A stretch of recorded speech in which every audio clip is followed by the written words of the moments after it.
नमस्कार विद्यार्थी मित्रांनो, तुमचं स्वागत आहे माझ्या यूट्यूब चॅनलमध्ये, ज्याचं नाव आहे maths and reasoning with Harshad.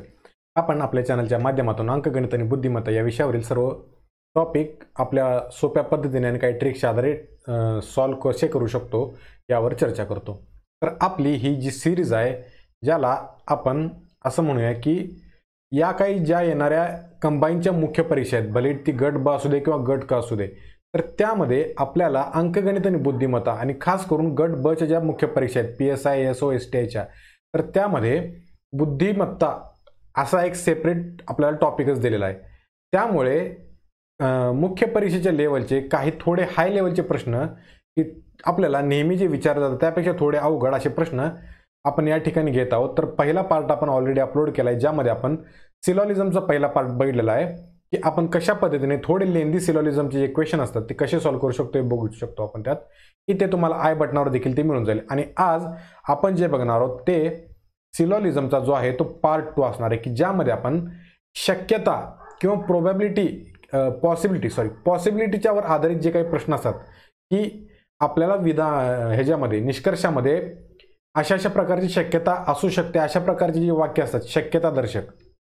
ठीक आहे, तर या शक्यता दर्शक जे काही आपले प्रॉब्लेम असतात की जे मुलांना सॉल्व्ह करायला अवघड जातात, तर ते आपण कसे सॉल्व्ह करू शकतो हे आपण आज या ठिकाणी बनवणार. प्रश्न काही जास्त नेहमी 4 चांगलेत, पण ते बऱ्यापैकी असे आहेत की आपल्याला परीक्षेमध्ये असे प्रश्न विचारले जाऊ शकतात. चालेल, त्यामुळे जास्त वेळ न घालवता मी सुरुवात करतो आपल्या व्हिडिओला. जर तुम्ही माझ्या चॅनलवर नवीन असाल तर चॅनलला सबस्क्राईब करा, सोबतच बेल आयकॉन देखील प्रेस करा की जेणेकरून तुम्हाला माझ्या व्हिडिओचे नोटिफिकेशन मिळत राहतील. चालेल, तर वळूया आपल्या प्रश्नांकडेच.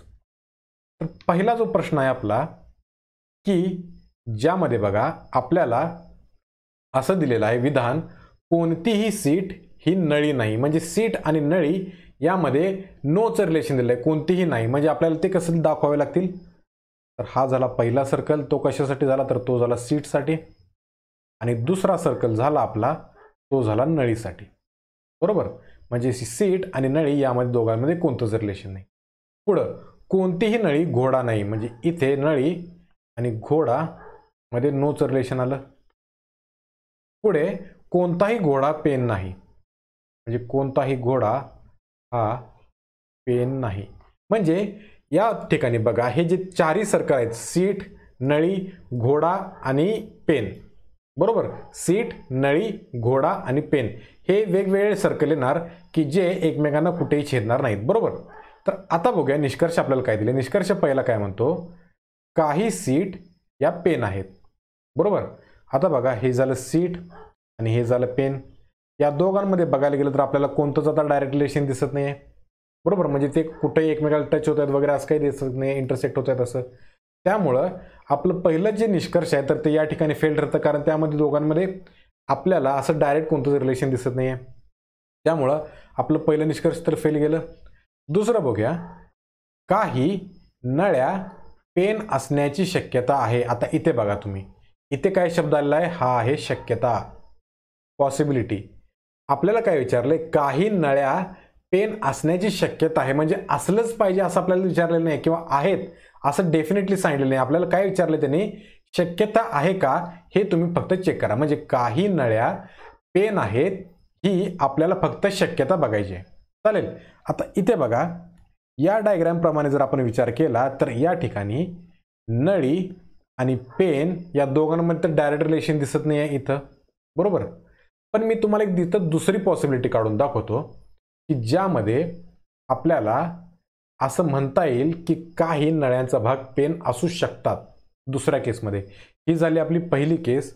इथे मी दुसरी केस काढतो. आता काय दिले बघा, काही नळी घोडा नाही, म्हणजे कोणतीही नळी घोडा नाही. म्हणजे हे झालं आपलं नळी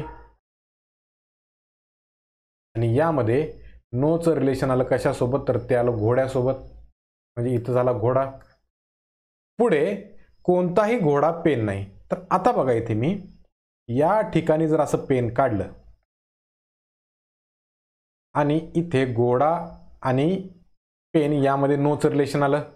बरोबर, जरी आपल्याला दिलेलं विधान परफेक्ट बसत असेल तर या ठिकाणी बघा नळी आणि पेन यांचा काहीतरी पार्ट कॉमन येत आहे.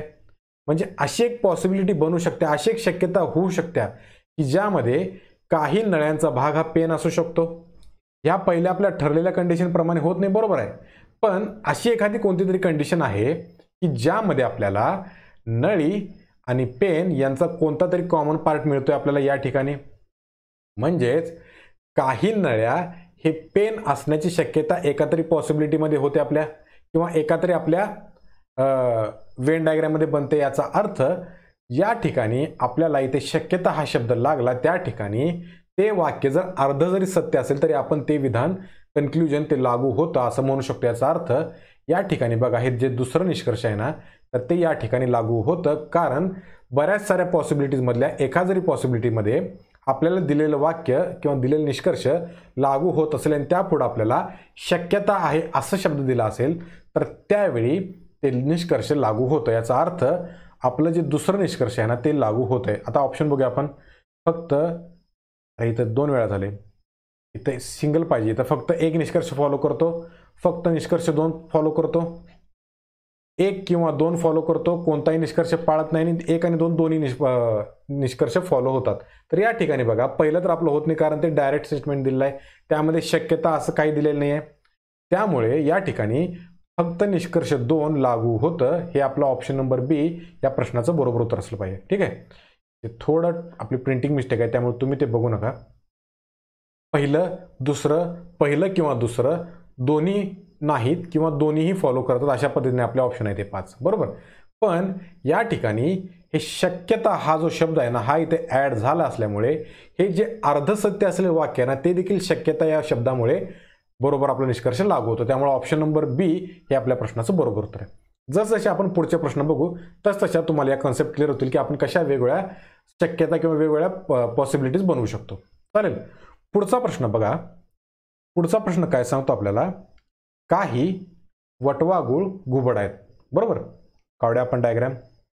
पहिला सर्कल झाला वटवाघूळसाठी आणि दुसरा जो सर्कल झाला तो झाला घुबडांसाठी, बरोबर. दोघांमध्ये काहीच नातं आहे, म्हणजे कॉमन पार्ट आला दोघांमधला. सर्व घुबड भिंती आहेत. आता बघा घुबड हा पहिला शब्द आहे सर्वच्यामधला, त्यामुळे तो आतल्या सर्कलला येणार आणि बाहेरचा जो सर्कल येणार तो भिंतींसाठी येणार. म्हणजे इथे हा असा मोठा सर्कल जो बनतो तो बनतो कशासाठी, तर तो बनतो भिंतीसाठी आपल्याला, बरोबर. पुढे कोणतीही भिंत गुलाब नाही. बघा कोणतीही भिंत जी आहे तर ती गुलाब नाही. हे झाले आपल्या वेन डायग्राम बनणं रिप्रेझेंटेशन दिलेल्या विधानांचं. काही वटवाघूळ घुबड असतात, हे वटवाघूळ आणि घुबड. सर्व घुबड भिंती आहेत, हे घुबड आणि ही भिंती. कोणतीही भिंत गुलाब नाही, बरोबर. आता बघा निष्कर्ष काय काय दिलेत आपल्याला.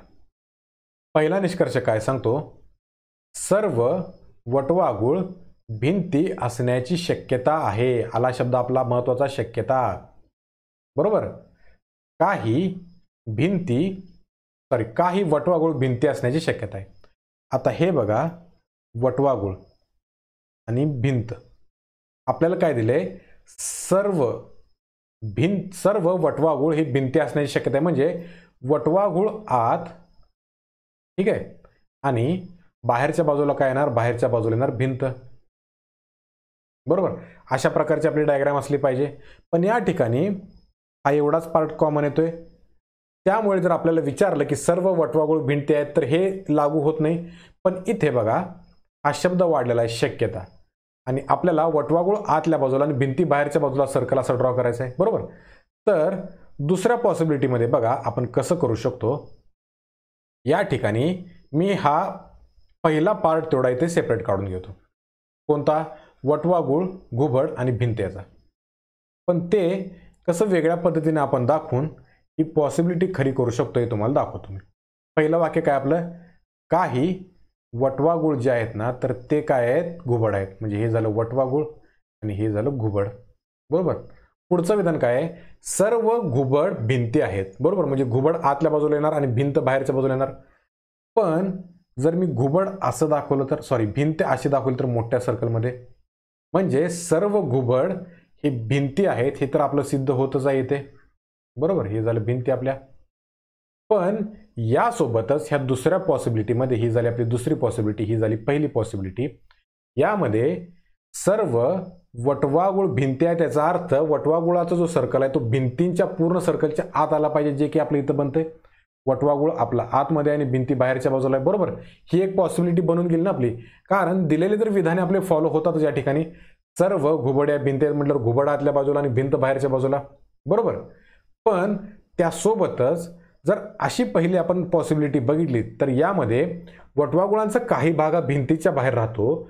पण जर दुसरी केस बघितली तर या ठिकाणी भिंतींचा जो मोठा सर्कल येतो तर त्याच्या आतल्या बाजूला वटवागुळ येतं. याचा अर्थ ज्या ज्या वेळी आपल्या ठिकाणी हे शक्यता वाक्य शब्द लागतो त्या ठिकाणी ते अर्धसत्य असलेलं वाक्य देखील सत्य होऊन जातं. याचा अर्थ आपला हा जो पहिला निष्कर्ष आहे ना तो या ठिकाणी लागू होतो, कारण सर्व वटवागुळ भिंती असण्याची शक्यता आहे. आहेतच असं दिले की आपल्याला नाही, तर असण्याची शक्यता आहे. त्यामुळं त्यात सर्व वटवागुळ भिंती असण्याची शक्यता हे आपलं विधान किंवा हे आपलं निष्कर्ष लागू होतं. बरोबर, आता बघूया आपलं दुसरा निष्कर्ष काय दिलेला आहे. दुसऱ्या निष्कर्षामध्ये आपल्याला असं म्हटलेलं आहे, सर्व गुलाब वटवागुळ असण्याची शक्यता आहे. बरोबर, आता बघूया आपण इथे या ठिकाणी ही डायग्रॅम आपली कशी बनते. बरोबर, आता सर्व गुलाब वटवागुळ असण्याची शक्यता आहे. ते पुन्हा एकदा आला बघा आपलं शक्यता. करेक्ट, तर त्यामुळे इथे आपण वेन डायग्राम काढूया. कशा कशाची काढावी लागणार आपल्याला, गुलाब, वटवागुळ आणि भिंत याची. बरोबर, आता या ठिकाणी बघा पहिली डायग्राम काय आहे, तर हे झालं आपलं वटवागुळ, इथे झालं हे घुबड. हा मोठा सर्कल कशाचा झाला तर तो झाला भिंतीचा. बरोबर, आणि जर आपण इथे गुलाब दर्शवताना कोणतीही भिंत गुलाब नाही असं आपल्याला दिलेलं आहे. बरोबर, पण या ठिकाणी जर मी गुलाब इकडच्या बाजूला दाखवलं, मी कलर चेंज करून दाखवतो तुम्हाला. गुलाब जर मी या ठिकाणी असं काढलं लाल कलरच्या याच्यामध्ये, तर या ठिकाणी बघा या गुलाब आणि भिंतीमध्ये तर नोच रिलेशन आहे, कारण ते एकमेकाला चिटकत नाहीत कुठे. पण सर्व गुलाब हे वटवागुळ असण्याची शक्यता आहे. यामध्ये बघा आता मी हा जो सर्कल बाहेरच्या बाजूला दाखवला गुलाबचा, जर तो मी वटवागुळच्या आतल्या बाजूला दाखवला तर म्हणजे आता हे आपलं गुलाब इरेज झाला. हा छोटा सर्कल जो आहे तो कशाचा आहे आपला, हा होता आपला वटवागुळांचा. म्हणजे इथे हा मोठा जो सर्कल झाला हा झाला वटवागुळांचा. आणि जर ह्याच्या आतमध्ये मी जर गुलाब ड्रॉ केले तर म्हणजे वटवागुळाच्या आतल्या बाजूला इथे येईल गुलाब. आतला सर्कल गुलाबाचा दाखवतो आणि या गुलाब आणि ही भिंतीचं जे आहे रिलेशन ते या ठिकाणी सरळ सरळ नोचच बनते ना, कारण भिंत आणि गुलाब यामध्ये डायरेक्ट रिलेशन येतच नाही आहे. त्यामुळे जर वटवागुळाचा आपण सर्कल मोठा केला आणि त्याच्या आतल्या बाजूला अशा पद्धतीने आपण गुलाब फिट केला की जेणेकरून गुलाब आणि हे भिंत एकमेकांना टच होणार नाहीत, कारण त्या दोघांमध्ये नोच रिलेशन आहे, तर अशा ठिकाणी ही देखील शक्यता बनू शकते की काय सर्व गुलाब हे वटवागुळ असण्याची शक्यता आहे. बरोबर, म्हणजेच गुलाब हे गेलं आतल्या बाजूला आणि त्याच्यावरती मोठा जो सर्कल येतो तर तो येतो वटवागुळांचा, आणि गुलाब आणि भिंत यामध्ये नोच रिलेशन आहे ते देखील या ठिकाणी सॅटिस्फाय होतंय. म्हणजे आपलं दुसरं जे निष्कर्ष आहे की सर्व गुलाब वटवागुळ असण्याची शक्यता आहे, ही देखील आपली कंडिशन इथे फुलफिल होते, कारण इथे आपल्याला शक्यता विचारलेली आहे, 100% सत्य विचारलेलं नाही आहे. त्यामुळे आपण म्हणू शकतो की कन्क्लुजन हे जे दोन्ही आहेत, पहिला आणि दुसरं जे निष्कर्ष आहे तर ते दोन्ही या ठिकाणी लागू होतात. ही झाली आपली तिसरी पॉसिबिलिटी. आता मी तुम्हाला पहिली पॉसिबिलिटी, दुसरी पॉसिबिलिटी आणि तिसरी पॉसिबिलिटी कशा कशाला आहे व्यवस्थित सांगितलं आहे. जरी काही प्रॉब्लेम वाटला तर तुम्ही पुन्हा एकदा थोडं मागे जावा आणि पुन्हा एकदा व्यवस्थित एक्सप्लेनेशन बघा की तुम्हाला लक्षात येईल की आपण कशा कशा पॉसिबिलिटीज मांडू शकतो. चालेल, वळूया पुढच्या प्रश्नाकडे. पुढचा प्रश्न बघा, काही घुबडे हे मुंग्या आहेत. चालेल, तर याचा आपण वेन डायग्राम काढून घेऊया. काही घुबडे हे काय आहेत तर ते आहेत मुंग्या. काही म्हटल्यावर दोघांमध्ये इंटरसेक्टिंग सर्कल येणार. बरोबर, पुढे सर्व मुंग्या तोफा आहेत. म्हणजे मुंग्यांचं सर्कल झाला हा, तो आतल्या बाजूला येणार आणि बाहेरच्या बाजूला मोठा जो सर्कल येणार तर तो येणार तोफांचा. बरोबर. म्हणजे सर्व मुंग्या तोफा आहेत. कोणतीही तोफ बॉल नाही. म्हणजे बॉल आणि तोफ यामध्ये नोच रिलेशन येणार, एकमेकांना ते कुठेच टच होणार नाहीत. म्हणजे कोणतीही तोफ ही बॉल नाही. बरोबर. ही झाली आपली पहिली पॉसिबिलिटी. आता निष्कर्षाकडे वळूया आपण. काही घुबडे ही बॉल असण्याची शक्यता आहे. आला शब्द आपला शक्यता. बरोबर. काही घुबडे बॉल असण्याची शक्यता. तर तुम्हाला बरोबर लक्षात येईल की मी पॉसिबिलिटी कशी दाखवली ती.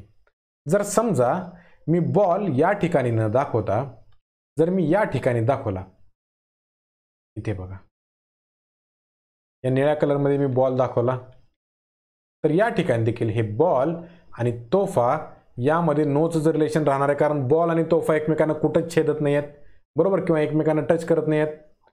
त्यामुळे या ठिकाणी काही बॉल घुबड आहेत किंवा काही घुबड बॉल असण्याची शक्यता आहे जे म्हटलेलं आहे. या दुसऱ्या आपल्या कंडिशननुसार ही झाली आपली बी नंबरची पॉसिबिलिटी, की ज्यामध्ये कोणतीही तोफ बॉल नाही हे देखील सॅटिस्फाय होते आणि घुबड आणि बॉल या दोघांचं काहीतरी कॉमन पार्ट येत आहे की जो मी ते येलो कलरमध्ये दाखवलेला आहे. म्हणजे काही घुबडे बॉल असण्याची जी शक्यता आहे हे वाक्य आपलं या ठिकाणी खरं होतं किंवा हे जे निष्कर्ष आहे हे या ठिकाणी लागू होतं कारण आपल्याला विचारलेली आहे शक्यता. बरोबर. त्यामुळे आपलं पहिलं निष्कर्ष तरी ते लागू झालं. बरोबर.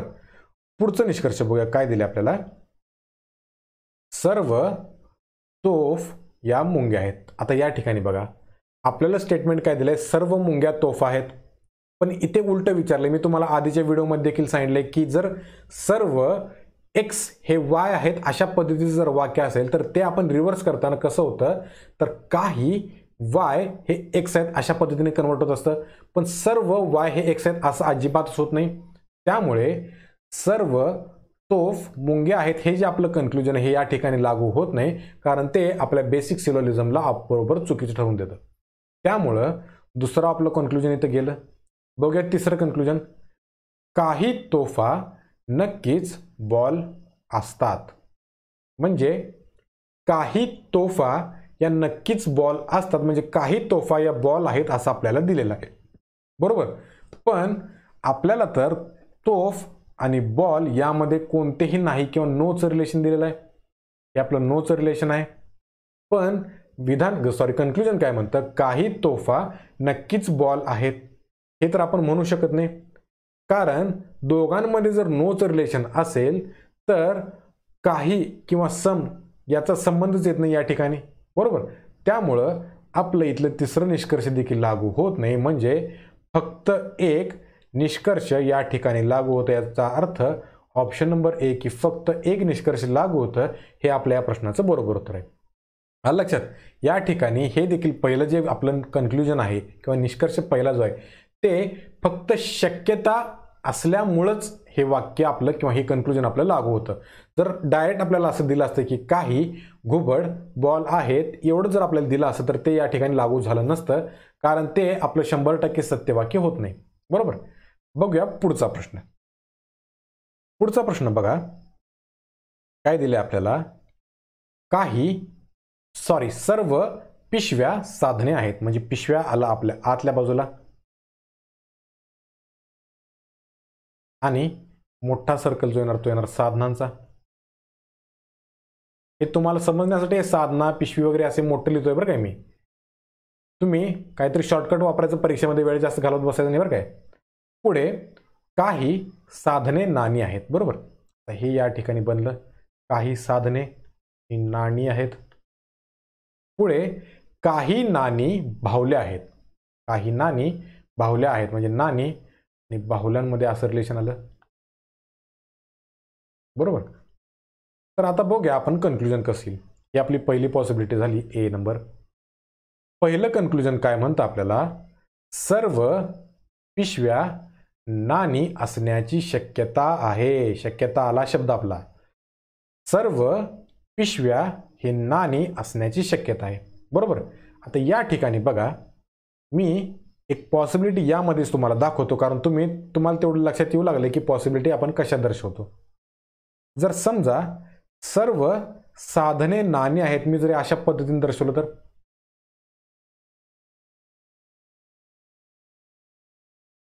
हा जो निळ्या रंगाचा सर्कल आहे, मी हा जर नाणीमध्ये दाखवला तर म्हणजे काही साधने ही नाणी आहेत, ही देखील आपली कंडिशन बनली. ही मी तर बी लिहितो, एकातच लिहितोय. जर तुम्हाला कन्फ्युजन होत असेल तर तुम्ही माझं पहिलं एक्सप्लेनेशन बघा किंवा जाऊ दे, काय हरकत नाही.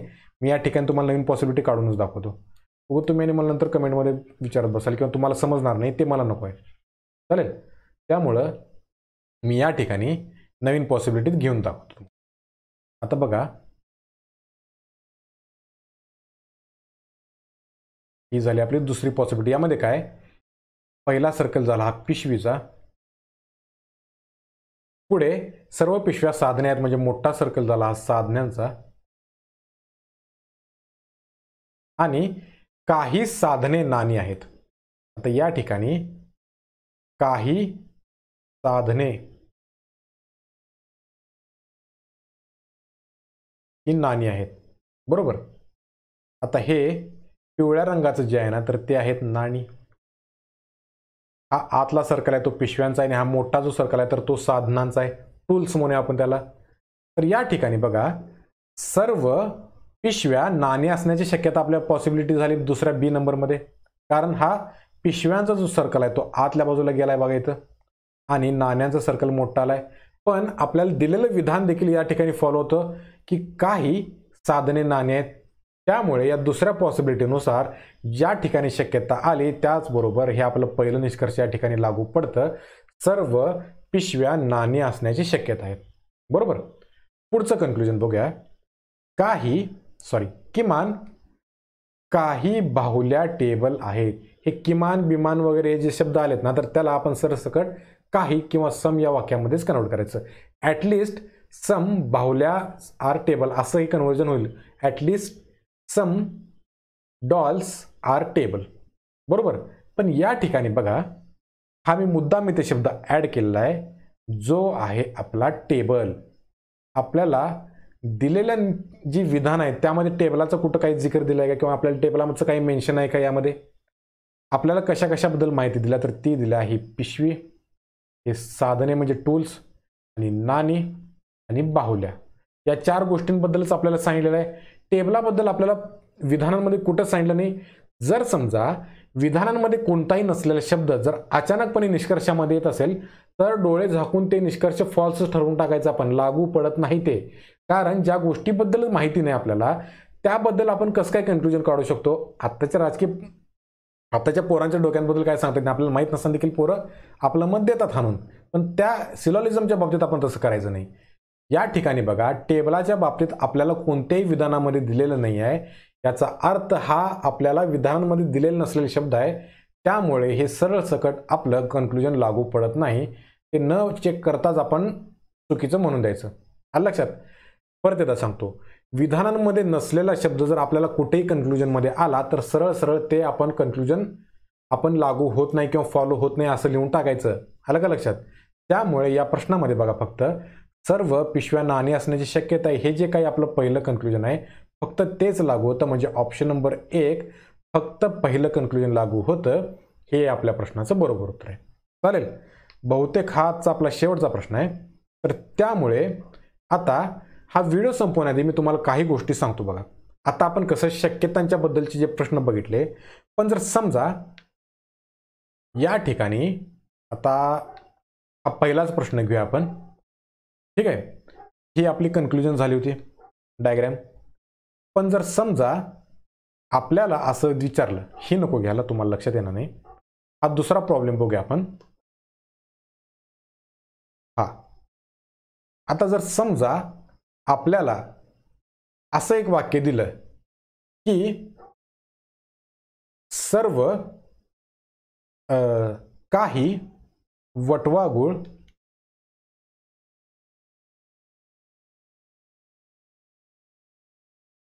भिंती आहेत. काय, हे एक वाक्य, आणि दुसरं काही वटवाघूळ भिंती असण्याची शक्यता आहे. ठीक आहे, हे झालं आपलं पहिलं विधान आणि हे दुसरं विधान. तर समजा आता बघा ह्या तिन्ही केसमध्ये भिंतींचा काही भाग हा 100% वटवाघूळ असणारच आहे. या ठिकाणी बघा हे झालं भिंती, मोठा सर्कल, त्याच्या आतल्या बाजूला म्हणजे काही भिंतींचा भाग हा वटवाघूळच असतो. बरोबर. पुढे सॉरी मी जर इथं तुम्हाला उलटं देतो, काही भिंती या वटवाघूळ आहेत, कारण ते थोडं कन्फ्युजन होऊन जाईल तुमचं. काही भिंती या वटवाघूळ आहेत. बरोबर. काही भिंती या वटवाघूळ आहेत. मला हे सांगायचं तुम्हाला काय यामध्ये, जर समजा एखादं वाक्य 100% लागू होत असेल पण त्याच्या पुढे जर शक्यता दिली असेल तर ते कसं फॉल्स ठरतं हे मी तुम्हाला सांगतो. काही भिंती वटवाघूळ आहेत. आलं का लक्षात? काही भिंती वटवाघूळ आहेत. आता या ठिकाणी बघा पहिल्या केसमध्ये हा वटवाघूळचा सर्कल आहे आणि भिंतींचा सर्कल आहे आणि यांच्या दोघांमधला हा कॉमन पार्ट आहे जो हायलाइट केलाय हा. बरोबर. म्हणजे काही भिंती या वटवाघूळ आहेत. हे पहिल्या केसमध्ये तर 100%च खरं आहे. दुसरी कंडिशन बघूया आपण, ही बी वाली पॉसिबिलिटी. काही भिंती वटवाघूळ आहेत म्हणजे या सगळ्यात मोठा जो सर्कल आहे भिंतींचा त्याचा काही पार्ट हा 100% वटवाघूळ आहे. हा सगळा म्हणजे काही भिंती या वटवाघूळ आहेत हे दुसऱ्या देखील केसमध्ये 100% खरं आहे. आलं का लक्षात? जर मगाशी मी तुम्हाला सांगितल्याप्रमाणे सर्व x हे y असतील तर त्याचा आपण कन्वर्ट करताना काही y हे x आहेत असंच होतं. आलं लक्षात? तुम्ही माझे जुने व्हिडिओ बघून घ्या सिलॉजिझमचे, त्यामध्ये मी हे व्यवस्थित सांगितलेलं आहे. आलं लक्षात? म्हणजे पहिल्या आणि दुसऱ्या पॉसिबिलिटीमध्ये काही भिंती वटवाघूळ आहेत हे आपलं सत्यच होतं 100%. तिसरी कंडिशन बघूया, ज्यामध्ये देखील हा भिंतींचा सर्कल आला आणि हा वटवाघूळचा सर्कल आला लाल कलरचा, यामध्ये देखील कॉमन पार्ट हा येतच आहे की ज्यामध्ये आपण 100% म्हणू शकतो की काही भिंती या वटवाघूळ आहेत. म्हणजे कोणतीही केस जर आपण बघायला गेलो तर काही भिंती या वटवाघूळ आहेत हे 100% त्रिवार सत्यच राहणार आहे, जागतिक सत्य. बरोबर. म्हणजे काही भिंती वटवाघूळ आहेत हे जर आपल्याला एवढंच कन्क्लुजन दिलं तर ते बरोबर ठरतं. पण काही वटवाघूळ ही शक्यता आहे, असण्याची शक्यता आहे, जे मी दुसरं वाक्य लिहिलं आहे हे मात्र या ठिकाणी लागू होत नाही. कारण पंतप्रधान साहेब आपले मोदी साहेब आहेत. बरोबर. म्हणजे नरेंद्र मोदी साहेब हे आपले पंतप्रधान आहेत हे तर खरं आहे. पण नरेंद्र मोदी साहेब हे पंतप्रधान असण्याची शक्यता आहे हे तर चुकीचं आहे ना, कारण आपल्याला माहिती आहे ते 100% पंतप्रधान आहेतच. बरोबर आहे की नाही? त्यामुळे ज्यावेळी आपल्याला 100% वाक्य खरं दिलेलं असतं निष्कर्षामध्ये आणि त्याच्या पुढे जर शक्यता लागत असेल तर ते आपला निष्कर्ष लागू होत नाही. माझ्या प्रत्येक शब्दाकडे, प्रत्येक वाक्याकडे लक्ष द्या. हा तुमचा माझं जे बोलणं तुम्हाला परीक्षेमध्ये मार्क मिळवून देऊ शकतो. आलं लक्षात? मी पुन्हा एकदा सांगतो, ज्या ज्या ठिकाणी आपल्याला 100% जे निष्कर्ष लागू होत असतं त्याच्या पुढे जर शक्यता असा शब्द आला तर ते मात्र लागू होत नाही. जर 100% वाक्याच्या पुढे शक्यता दिली तर ते लागू होत नाही, एवढं तुम्ही लक्षात ठेवा. आलं लक्षात? तर एवढं सगळं सांगून मी थांबवतो माझं हे आजचं लेक्चर. आपण पार्ट 1 ऑलरेडी अपलोड केला आहे सिलॉजिझमचा, हा पार्ट 2 आज अपलोड होईल, तो तुम्ही नक्कीच बघा. ही जी मी सिरीज सुरू केली आहे ज्या मुलांसाठी की ज्यांना GSचा भरपूर अभ्यास कव्हर करायचा आहे त्यांच्यासाठी, मी तुमची मुख्य परीक्षा होईपर्यंत दररोज असे वेगवेगळे टॉपिक घेत राहीन की जे आपल्याला मुख्य परीक्षेमध्ये 100% विचारले जातील. त्यामुळे तुम्हाला अंकगणित आणि बुद्धिमत्ता हा जो टॉपिक दिलेला आपला सब टॉपिक मुख्य परीक्षेच्या सिलेबसमध्ये, तर तो स्वतंत्रपणे करावा लागणार आहे तुम्हाला. हे जे माझं अर्धा तासाचं लेक्चर आहे हे एवढं जरी केलं ना तरी तुम्हाला सफिशियंट होऊन जाईल तुम्हाला परीक्षेमध्ये बऱ्यापैकी 90% मार्क पाडण्यासाठी. कोणत्या अंकगणित आणि बुद्धिमत्ता या विषयाचा, या टॉपिकचा 90% सिलेबस तुमचा माझ्या लेक्चरमधून कव्हर होईल याची मी तुम्हाला खात्री देतो. चालेल?